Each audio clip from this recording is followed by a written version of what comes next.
मीनकेतन प्रधान के काव्य संग्रह महानदी तथा करुकाल काव्य संग्रह की समीक्षा वरिष्ठ हिंदी छत्तीसगढ़ी साहित्यकार डॉक्टर सत्यभामा आडुल द्वारा की गई है।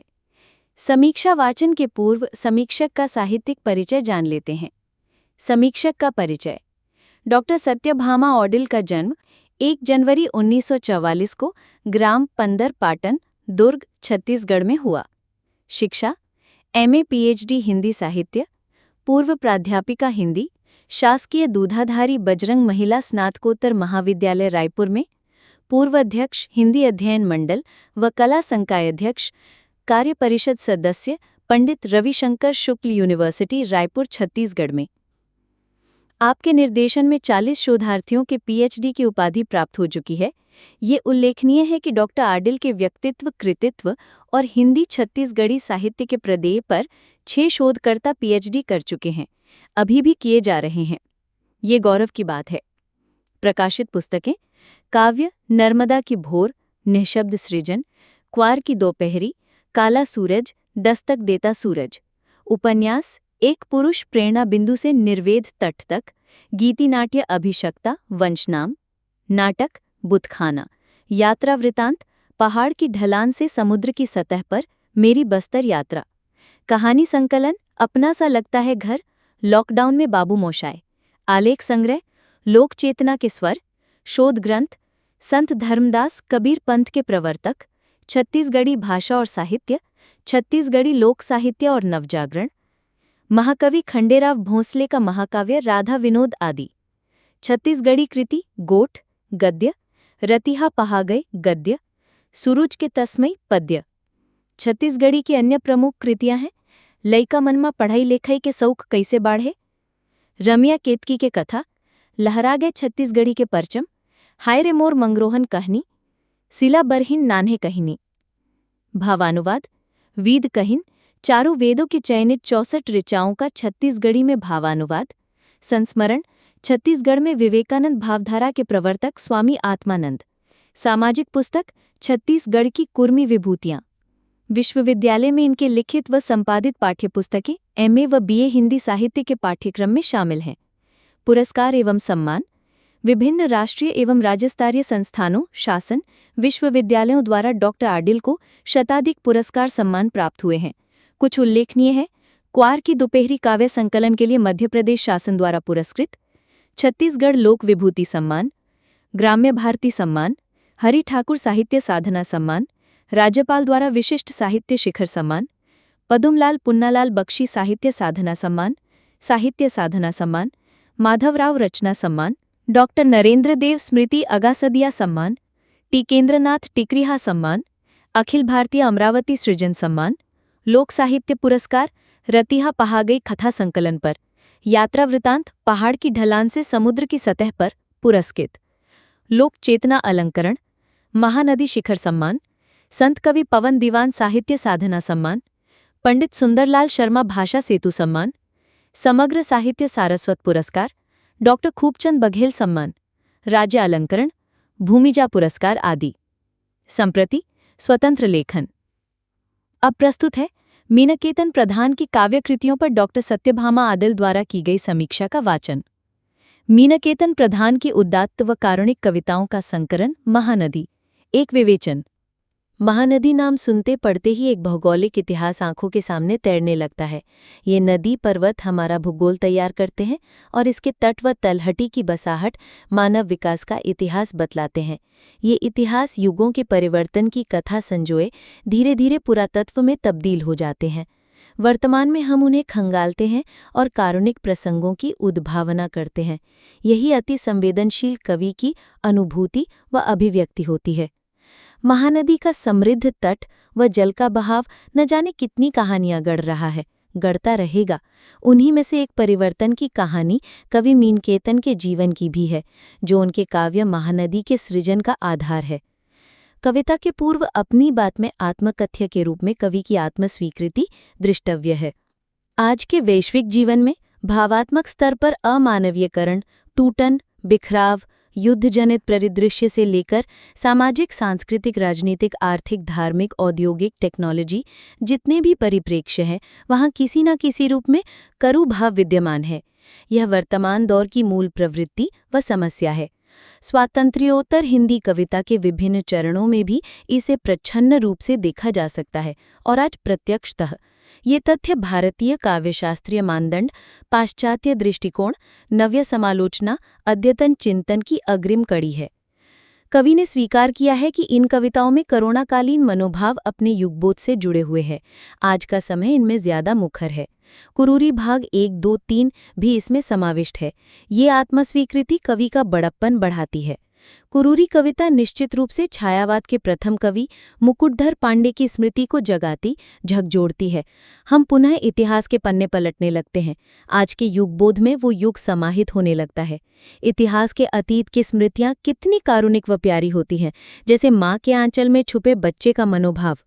इस संकलन में महानदी व माँ जैसी लंबी कविताएं बहुत कुछ कहती हैं। महानदी व कुरूरी को पढ़ते पढ़ते मैं उस घटना को याद करते हुए भावुक हो गई जब कोरोना से पूर्व हम छत्तीसगढ़ प्रदेश हिंदी साहित्य सम्मेलन की ओर से 20-22 सदस्य रायगढ़ गए। पूर्व सांसद पुष्पा जी का आतिथ्य स्वीकार करते हुए 2 दिन रुककर साहित्यिक कार्यक्रम करते रहे। तीसरे दिन बुनकरों के कार्यों को देखते, मुकुटधर पांडे के गांव बालपुर के निवास को देखने, परिवार से मिलने पर ये क्या, हम तो अवाक होकर देखते ही रह गए। पूरा परिसर जलमग्न। तेज धार से महानदी बह रही थी। कहीं भी घर, बाग, बगीचा, रसोई, अतिथिशाला, व्यायामशाला का नामो निशान नहीं था। जिंदर का भवन किनारे था। वहीं गोष्ठी हुई। पांडे जी के परिवार के 2 परिजन आए। उन्होंने इतिहास बताया, क्रुद्ध महानदी की विक्षुब्ध धारा के प्रत्यावर्तन का। इतिहास ऐसा ही होता है, ये प्रकृति का युद्ध है। इस पर मैंने एक लंबी कविता लिखी जो भास्कर देशबंधु में प्रकाशित हुई, छत्तीसगढ़ी भाषा में। वो मेरे छत्तीसगढ़ी काव्य संकलन सूरज के तस्मई में संकलित है। मिनकेतन जी की कविता है महानदी वो कुरूरी को पढ़कर स्मरण आ रहा वो कारुणिक प्रसंग। अब मैं संकलन की कविताओं का विवेचन करती हूँ। महानदी 1979 में लिखी गई कविता है। नदी का करुकाल किस रूप में होता है, बहुत यथार्थ वर्णन। बारिश में भयंकर बाढ़ बहा ले जाती सब कुछ। तुम्हारे भयंकर तांडव को बहुत करीब से देखा है मैंने। गांव का वो घर अब नहीं रहा जहां उस रात दादा काका के साथ घर घराती धाराओं को छत से निहारते मैंने किस कदर गुजारा था वक्त सूरज उगने के इंतजार में। पृष्ठ 29। आज छूछा छूछा सारा कुछ, न दादा, न घर, न वो गांव, न वो बातें, सिर्फ बची रह गईं यादें। पृष्ठ 27-28। हर सभ्यता संस्कृति की जान हो तुम, नदी महानदी हो तुम। पृष्ठ 29। उक्त पंक्तियां प्रकृति के युद्ध और करुकाल का कारुणिक प्रसंग है जो स्पष्ट है। जीवन का पूरा इतिहास बदल जाता है। यही मैंने मुकुटधर पांडे के घर के प्रसंग में साक्षात अनुभव किया था। धारदार वर्णन। महानदी की तुलना माँ से की गई है। रही मगर वो जहां एक समूचा गांव रहा, जिधर गई महानदी बही, अब भी बहती माँ जैसी। पृष्ठ 33। कविताएं आज के परिवेश की, अधिकांश कविताएं आज की राजनीतिक स्थिति पर, उससे उत्पन्न विसंगति पर कटाक्ष करती हुई लिखी गई हैं, जो आम आदमी की अनुभूति है। बढ़िया व सटीक कटाक्ष है। पता कविता। ये उसे चोर कहता, वो इसे चोर। पता दोनों को है एक दूसरे के बारे में, सिवाय जनता के। अब की बार पर्दा न गिरेगा, न उठने दिया जाएगा, तय करेंगे लोग। पृष्ठ 50। जनता का जागना व चेतावनी। पलड़ा कविता। सही गलत साबित नहीं हो पाता 5 साल बाद। पृष्ठ 51। कटाक्ष। विकास कविता। पहले जरूरत है खुद को उठाने की। पृष्ठ 52। आत्मचेतना। फर्क, कामगार और बॉस। पृष्ठ 56। आदमी की मेहनत व समय वही, पर ओहदे में अंतर, ये मानवीय समानता पर प्रश्न चिन्ह। सफर में भटकते मनुष्य की स्थिति। अपने घर में बेघर होता आदमी, घर के भीतर घर खोजते भटकता रहता, कहीं का नहीं होता। मन जहां ठहरता वो घर होता। पृष्ठ 60। यहाँ पर आज के परिवेश के चित्र हैं। जुगाड़। जिसका जुगाड़ होता सब निपट जाता। पृष्ठ 74। आज की राजनीति से उत्पन्न समाज की स्थिति, एक कड़वा सच। जुगाड़ 11। लोगों को महारत हासिल है बात बनाने का, कोई ना कोई जुगाड़। पृष्ठ 84। करुकाल। डर अब सांसों का नहीं, सांस लेने का है। पृष्ठ 84 कोरोना काल की भयानकता, जीवन मरण का प्रश्न, मनमाफिक। सभी अपना देखते, जनता की बिसात नहीं। दमखम वाले बदल देते मौसम, मनमाफिक। हवा के रुख भी। मगर मत भूलना, इतिहास के पलटे पन्ने दोबारा ठीक ठीक पढ़े जाते हैं वक्त आने पर। पृष्ठ 96-99 राजनीति व इतिहास का सच जो दोहराया जाता है, कवि की पैनी दृष्टि। राजनीति पर कटाक्ष करती निम्न कविताएं भी बहुत सुंदर हैं। चुनाव परिणाम, कुरुक्षेत्र, ये भी इस्तेमाल। चलते पुर्जे में भी राजनीतिक कटाक्ष है। लेबर चौक में शारीरिक श्रम करने वाले मनुष्यों की, मजदूर किसानों के जीवन की मर्मस्पर्शी कविता है। बोझ उठाते हुए मजदूर ऐसे किसान जिनके पसीने की कीमत पानी बोतल से कम है क्योंकि इसका स्वाद नमकीन है। पृष्ठ 114 श्रम के पसीने का महत्व नहीं। सांप कविता। जहर जहर होता है, कभी कभी बड़े से छोटा ज्यादा खतरनाक होता है। पृष्ठ 121 छोटे की उपेक्षा खतरनाक है, एक चेतावनी। चलते पुर्जे में भी राजनीतिक कटाक्ष है। कुरूरी व महानदी के अतिरिक्त संकलन की अधिकांश कविताएं वर्तमान राजनीतिक परिवेश से उत्पन्न विसंगतियों का ऐसा चित्र बनाती हैं जिनके बीच हम जी रहे हैं कड़वे करुकाल में।